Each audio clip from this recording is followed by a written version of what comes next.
Everyone, आपके अपने YouTube channel teach commerce में आपका स्वागत करते हैं। जैसा कि हमारे अकाउंटेंसी का क्लास चल रहा था, अकाउंटेंसी में हमारा चल रहा था, इसके पहले चल रहा था हमारा स्टेटमेंट ऑफ बैलेंस शीट हमने बता दिया था, ठीक है। उसके बाद स्टेटमेंट ऑफ एप्रोप्रिएशन अकाउंट मैंने बताया था, उस नमूना और उस पर एक सवाल भी बताया था जिसमें अवतार क्वेश्चन बैंक का इंपॉर्टेंट। अब हम समझते हैं statement of profit and loss account. ध्यान दीजिएगा, हमारा आज का टॉपिक है statement of profit and loss account. कैसे बनता है इसके फॉर्मेट को समझते हैं एकदम आसान तरीके से, जिसमें से कि आपको पूरा 10 मार्क्स पूरा दिलाएंगे बोर्ड के पेपर में। तो statement of profit and loss account यहाँ पर होता है for the year ended, जो भी आपका डेट दिया रहेगा वो डाल देंगे। देखिए कैसे बनता है, ध्यान दीजिएगा। पार्टिकुलर्स हो जाएगा, नोट नंबर, अमाउंट, और सबसे पहला कॉलम में आएगा रेवेन्यू फ्रॉम ऑपरेशन, यहाँ अमाउंट दिखा देंगे। अब हम समझते हैं कि रेवेन्यू फ्रॉम ऑपरेशन होता क्या है। इसमें केवल जाता है सेल्स और सेल्स रिटर्न। अभी हम नोट्स ऑफ अकाउंट लिखेंगे तो आपको पता चल जाएगा कि रेवेन्यू फ्रॉम ऑपरेशन कहां से आता है या इसमें क्या क्या चीज जाते हैं, ठीक है। अब हम समझते हैं अदर इनकम, अगला टॉपिक है। अदर इनकम का मतलब जैसे कोई चीज मिला, जैसे किराया मिला, ठीक है, किराया मिला या फिर लाभांश, किराया मिला हो गया या फिर ब्याज मिला हो गया या फिर कमीशन मिला हो गया। कोई भी राशि, कोई भी अमाउंट अगर आपको प्राप्त होगा या आपको मिलेगा या आपके क्वेश्चन में क्रेडिट बैलेंस बताएगा तो उसको किस नाम से दिखा देंगे, अदर इनकम में। अदर इनकम में यहाँ दिखा के यहाँ जोड़ देंगे अमाउंट, ठीक है। तो ये हो जाएगा रेवेन्यू फ्रॉम ऑपरेशन, ये हो जाएगा अदर इनकम, दोनों को जोड़ देंगे तो हमारा तीसरा कॉलम क्या आ जाता है, टोटल रेवेन्यू। टोटल रेवेन्यू का मतलब फर्स्ट और सेकेंड, यानी फर्स्ट वाला ये बैलेंस, सेकेंड वाला ये बैलेंस, इन दोनों को जब हम जोड़ देंगे तो जो आएगा ये मेरा बैलेंस, ये मेरा क्या हो जाएगा, टोटल रेवेन्यू फ्रॉम ऑपरेशन, ठीक है। अभी हम बताएंगे कि इसमें क्या क्या चीजें जाते हैं, इसमें क्या क्या चीजें जाते हैं। जब आप बोर्ड के पेपर को क्वेश्चन सॉल्व करेंगे प्रॉफिट लॉस का, तो ये फॉर्मेट पूरा आपको उतारना पड़ेगा, पूरा बोर्ड कॉपी में उतार देंगे ये चीज, पूरा क्वेश्चन, इसमें से कुछ चेंज नहीं करना है। अब रही बात रेवेन्यू फ्रॉम ऑपरेशन में क्या जाता है या फिर अदर इनकम में क्या जाता है, वो हम आगे बताएंगे अभी इसके बाद कि इसमें क्या क्या चीजें जाती है, ठीक है।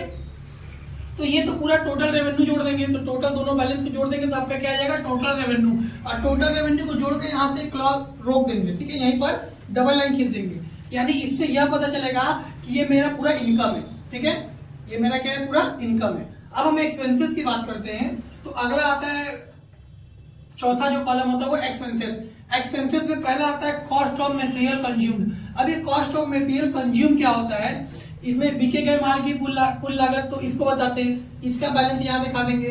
अब ये कैसे आएगा, कॉस्ट ऑफ मटेरियल कंज्यूम में क्या क्या आइटम जाते हैं, क्रय जाता है, परचेज, ठीक है, क्रय जाता है, भाड़ा जाता है, क्रय वापसी जाता है, ठीक है, ये सारे चीज इसमें इंक्लूड करेंगे। अभी बताएंगे हम इसका फॉर्मेट डिटेल में, इसके बाद हम इसके फॉर्मेट को चर्चा करते हैं। ध्यान दीजिएगा, अगला आता है एम्प्लॉय बेनिफिट। एम्प्लॉय बेनिफिट का भी बैलेंस यहाँ दिखा देंगे।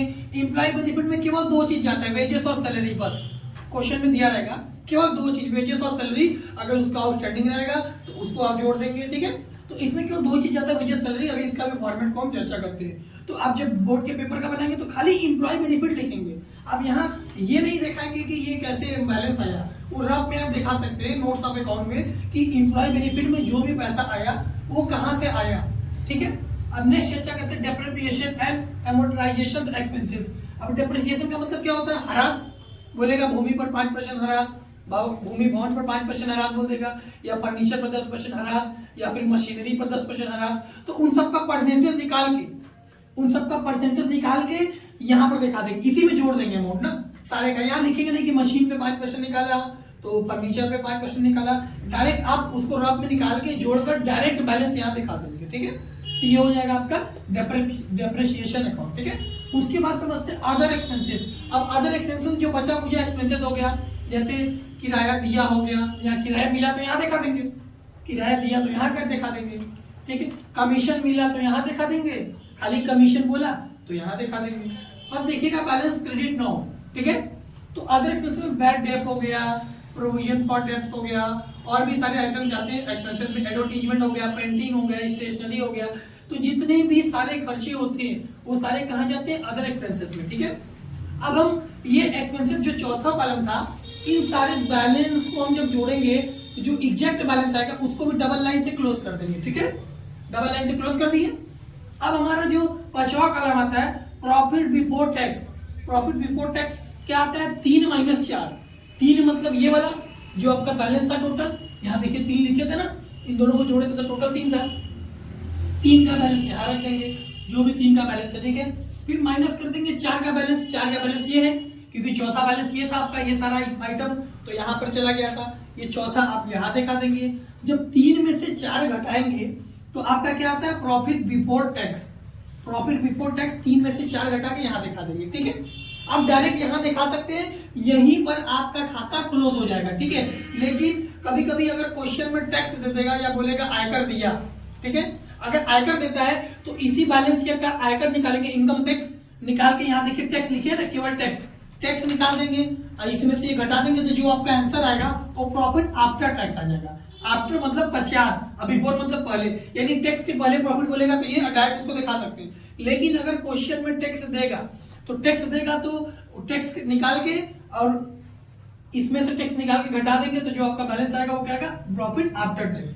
आफ्टर टैक्स का मतलब यानी टैक्स के बाद का लाभ, या बिफोर मतलब टैक्स के पहले का लाभ, ठीक है।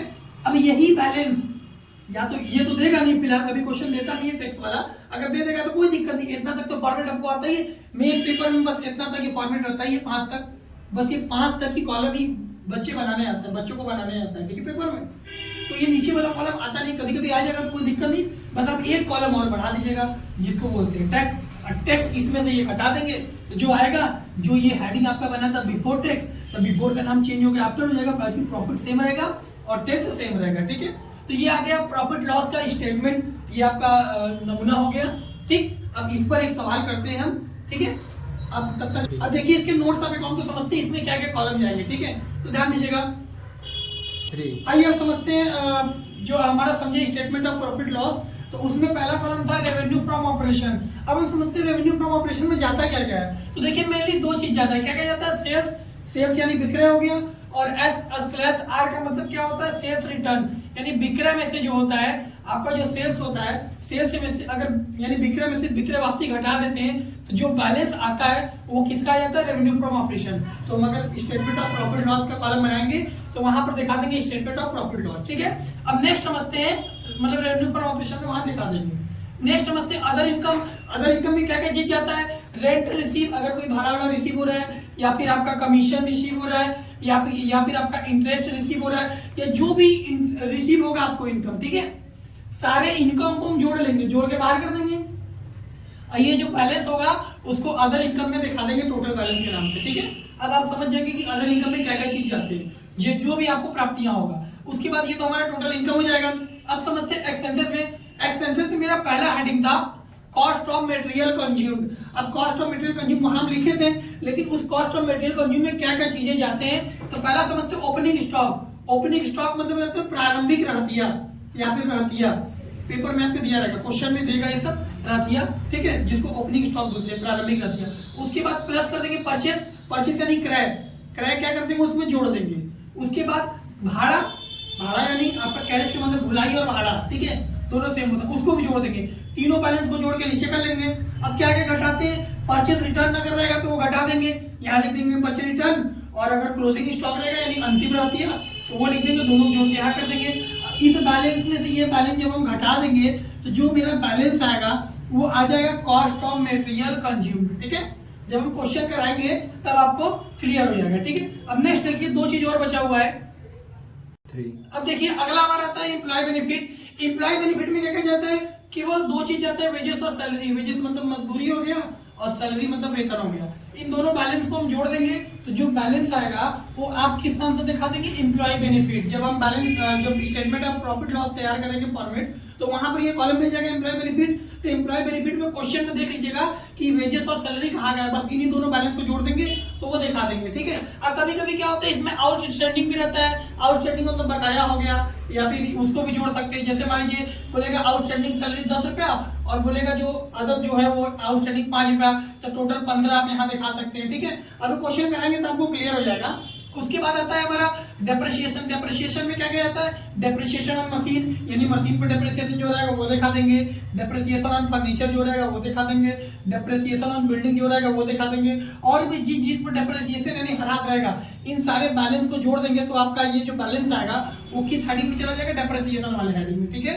अब हमारा अंतिम चीज बचता है जो होता है अदर एक्सपेंसेस। अदर एक्सपेंसेस में क्या क्या जाता है, सबसे पहले रेंट। अब आप कहेंगे रेंट इनकम में भी गया था और रेंट एक्सपेंसेस में भी क्यों गया? इनकम में रेंट कब जाएगा? जब क्वेश्चन में बोलेगा कि किराया प्राप्त हुआ। अगर प्राप्त ना बोले तो बोल देगा रेंट, ब्रैकेट में बोल देगा क्रेडिट छोटा सा में, ठीक है, तो समझिएगा वो रिसीव है। अगर क्रेडिट ना बोले तो आप उसको अदर एक्सपेंसेस में डाल देंगे रेंट को। इसी तरह कमीशन भी है, ठीक है, CWMSI कमीशन का भी बैलेंस यहाँ दिखा देंगे अदर एक्सपेंसेस में अगर इनकम ना बोले तो। उसके बाद आता है बैड डेट यानी अशोध ऋण, अशोध ऋण को दिखा देंगे। उसके बाद डायरेक्टर फीस यानी संचालक शुल्क जिसको बोलते हैं वह भी आप दिखा देंगे। उसके बाद जनरल एक्सपेंसेस जो है वो भी दिखा देंगे। और भी एक्सपेंसेस होता है, सारे के सारे ऑल एक्सपेंसेस सब अदर एक्सपेंसेस में दिखा देंगे, ठीक है। जो इन सब का जो बैलेंस आएगा टोटल उसको किस नाम से दिखा देंगे? अदर एक्सपेंसेस में, ठीक है। एक आध बैलेंस और छूट गया होगा तो हम बता देंगे, ठीक है। तो ये था हमारा स्टेटमेंट ऑफ प्रॉफिट लॉस का फॉर्मेट पूरा बता दिया मैंने। स्टेटमेंट ऑफ प्रॉफिट लॉस का नमूना बता दिया और नमूना के अंदर जो जो आइटम जाते हैं उन सबके बारे में मैंने बता दिया, ठीक है। अब हम नेक्स्ट चीज से वो करेंगे, सवाल करते हैं आगे। तब तक लाइक कीजिए, सब्सक्राइब कीजिए। थैंक्स।